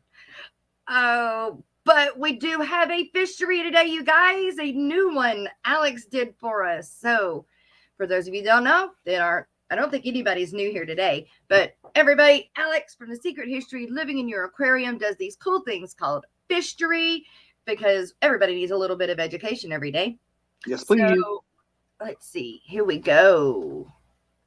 Make sure you are subscribed and everything to Alex, please. Hey, what's going on, everybody? We are back for episode 190 of Fish Street. News in the fish world.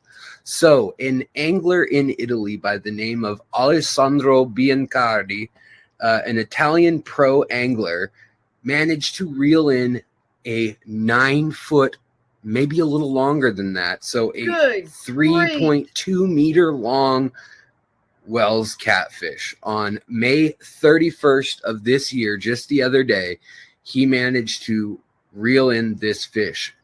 It took him over 40 minutes to reel the fish in.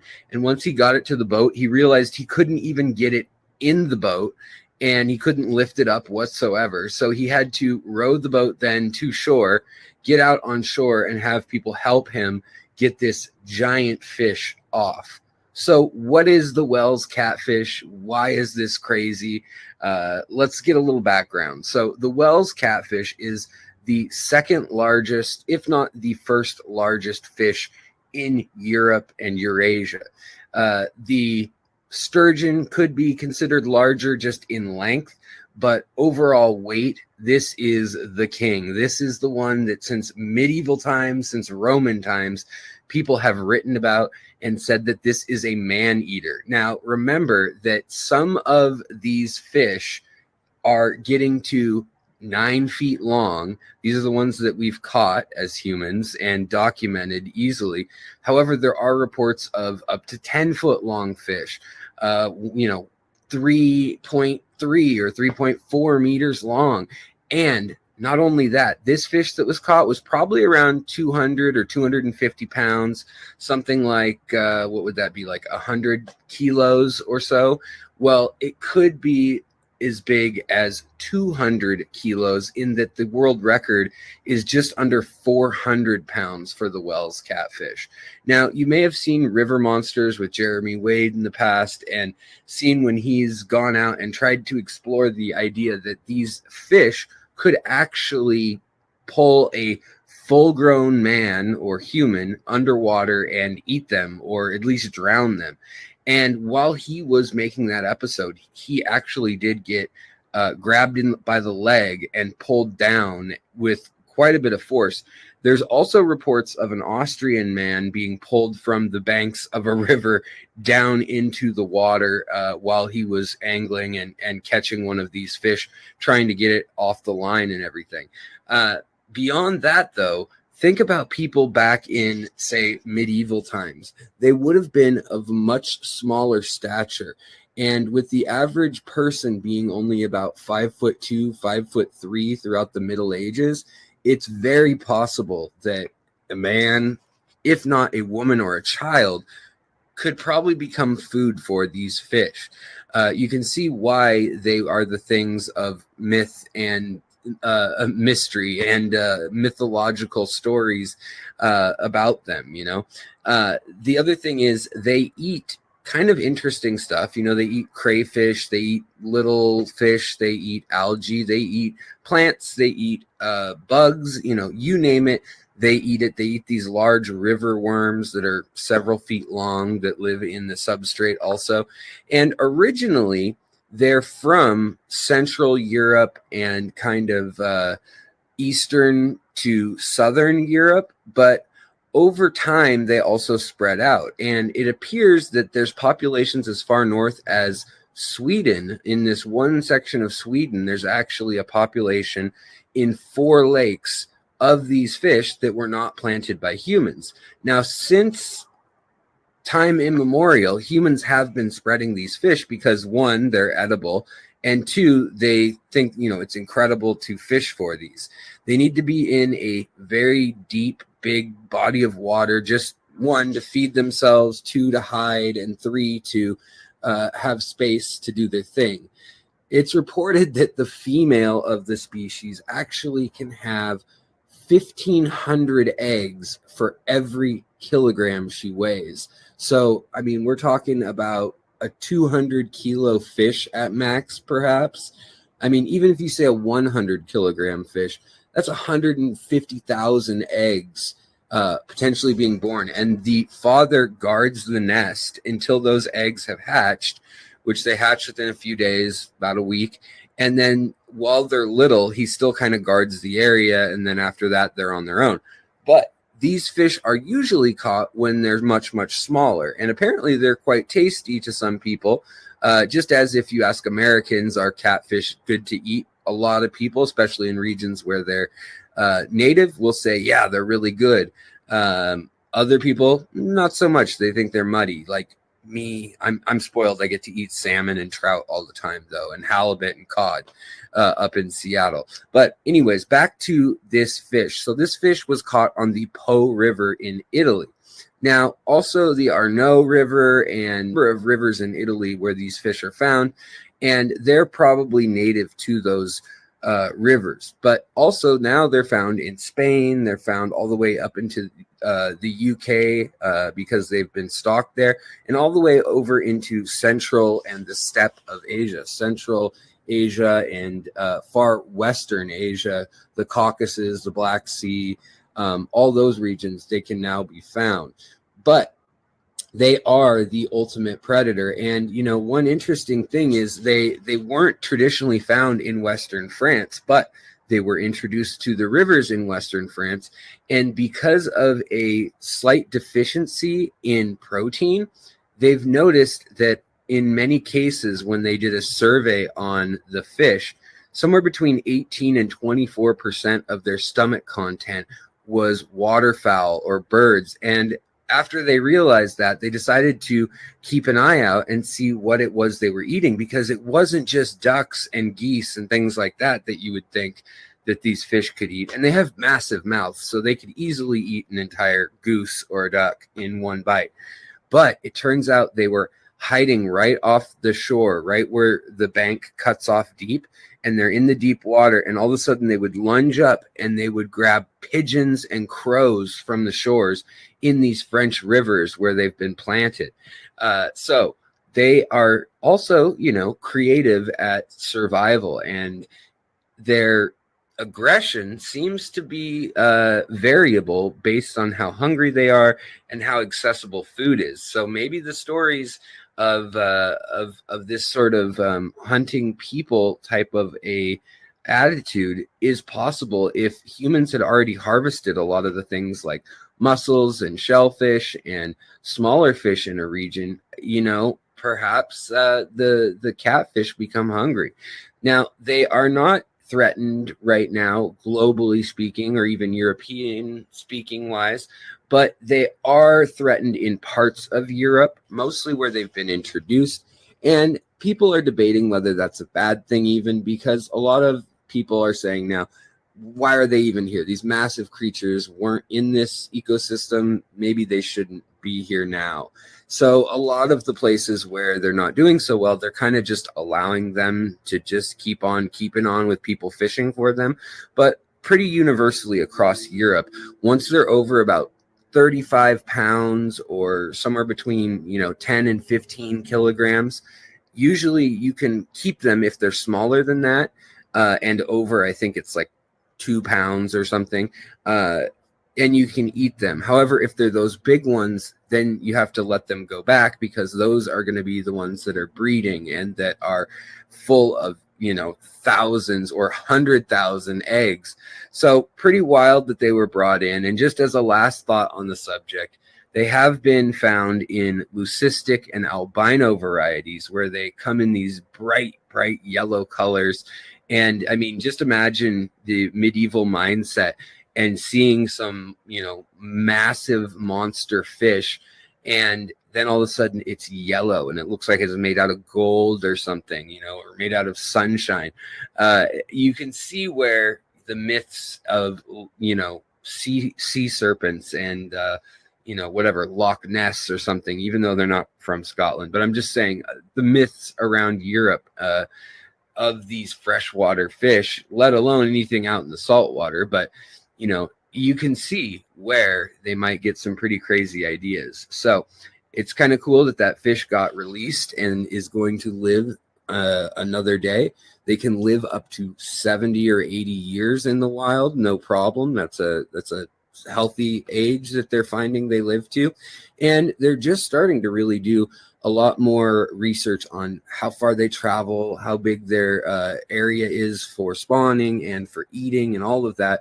And they're using high-tech tracking gear and things like that. Specifically, the Swedes have done a number of studies and genetic studies to kind of model how the ice age, as well as temperatures in Europe, allowed them to spread and then contract, get stuck in lakes after traveling up rivers, and are kind of pointing out pocketed populations and learning more about them, and also learning more about our overall climate because of where these fish are and what events must have happened based on the geological record, ice cores, pond samples, and everything from, you know, tree rings and tree core samples, and the record we have from that, and putting it all together. So it's really cool, the multidiscipline approach that gets involved when we actually try to put science to try to unwind some of the mythology behind these incredible creatures. All right, guys, I hope you like that info. If you like these little quick updates on fish news, angling news, and aquarium fish news, new fish discoveries, and so forth, let me know in the comments. And if you've ever caught one of these, I'd love to hear about that too. How big was it? How strong did it fight? You know, and where were you? You know, I'd like to hear about it. All right, guys, have a good day, and I'll talk to you next time. Bye, Alex. We love you. I say it every time, but I wish I could just attach a USB port to his brain. No doubt, no doubt. Golly, you know, we live right off of the Red River, where big catfish have been found. And they used to do those shows about noodling those catfish. Oh yeah, where they stick their hands up in there, and they use their whole hand to shove down their mouths and pull them out of their caves. And I'm like, nope, don't think so. And sometimes you have to like dive under the water to get to the hole, and they're down there like for like 45 seconds. Like, should we go? And all of a sudden they pop up like, exactly. Yeah, there's no way. I mean, and then the people paid to go want to do this, and I'm like, what? Why you want to go be fish food? That's not fun. No. They're no. Garcia Aquatics, thank you very much for the 99-cent super sticker. Garcia. Garcia Aquatics here. And guess what, guys? I love watching the Aquatic Morning Show.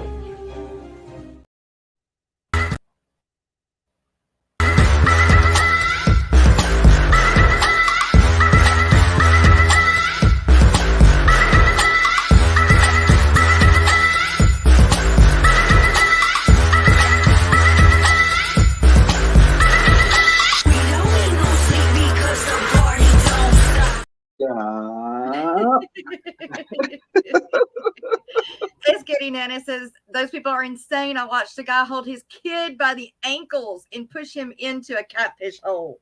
You don't come back with a catfish, I don't love you. We're not eating tonight. Oh geez. I would love going fishing until my uncle took me and my brother out in this little putt-putt boat, like 10 foot long, just with an outboard on it, and we went over like to like this little tiny lake that had a little inlet and a little outlet.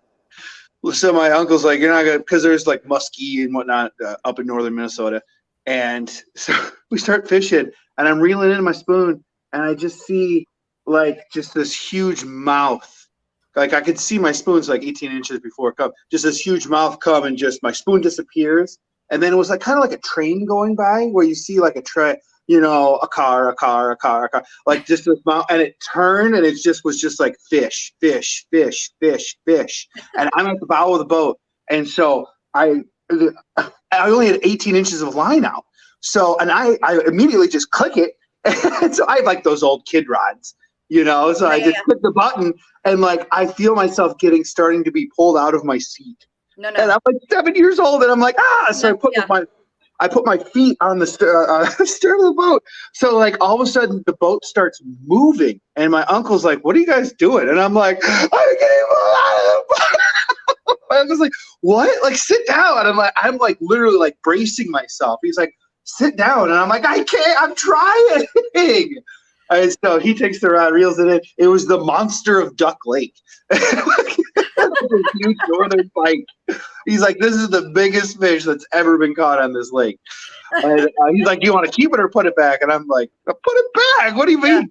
But like, let me hug and snuggle and sleep with it tonight. I was terrified of the thing. Never wanted to go swimming like in dark water again. I was like. Look, that's all we have down here is dark water. I know. You got gators and snakes and just everything else that can kill you. You get above Hot Springs, Arkansas, before you start seeing like clear water. Mm-hmm.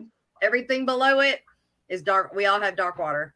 Yeah. And by God, if you got like arm hair or whatever, and you come out to the lake, it's all dirty. You can see all the detritus. You literally got detritus in your arm hair. Yeah. Yeah, those are our lakes. You definitely got to shower once you get out. There is no taking a shower or a bath in the lakes. No. Yeah, that's not happening. Well, real quick, you guys, we are at the end of the show. Thank you so much, Eric, for helping me out. Thank you for having me here. Well, yeah, and thank you for letting me ask Kelly so many pond questions and play. Of course, that's what we need. We needed that. I had questions of my own. Well, the rest of today we got Corvus asking at 4, Wet Your Plants, where you can ask more questions of pond plants and everything else from Kelly, Myrtle, and Steven. And then Monday, Musings with, I can't see who that is. Steamfight comes on at 5:30 to 6. That is his, that's his members only stream. Yep. And then Monday Mayhem, 6 to 7. Scotty the Fish Freak, 6 to 7:45. Scotty too high. Bob again, 7 to 9. That's his regular stream. The Garden of Eater, 8 to 10. In the Hot Spot, Fishy Biz, and then Alex at 9:30 to 10:30. And these are all Eastern or Central. Yeah, Central time. So go forward or backward, whatever time zone you're in. Count the hours. I'm not counting them for you. Let's see. We got one more thing. And you can always go to fishfam.link for any updates later in the day or anything like that. That's right. Always go to that live right there to see who's live if you're lazy like me. And I'm not lazy, but that's just the easiest thing for me to do to find out who's live at the time. Unless my phone tells me, which it does go off nonstop all day. But tomorrow we will have a birthday, which is also being found on fishfam.link. Dreamweaver, Jake's birthday is tomorrow. Dreamweaver. Celebrating that. And tomorrow maybe we'll have time to go over some of the events that are coming up. So other than that, you guys, it's good to be back. Thank y'all for everything that was said and sent to me. Eric, you keep getting well as well. And I love you guys. Thanks for being in chat, and we'll see you tomorrow. Bye.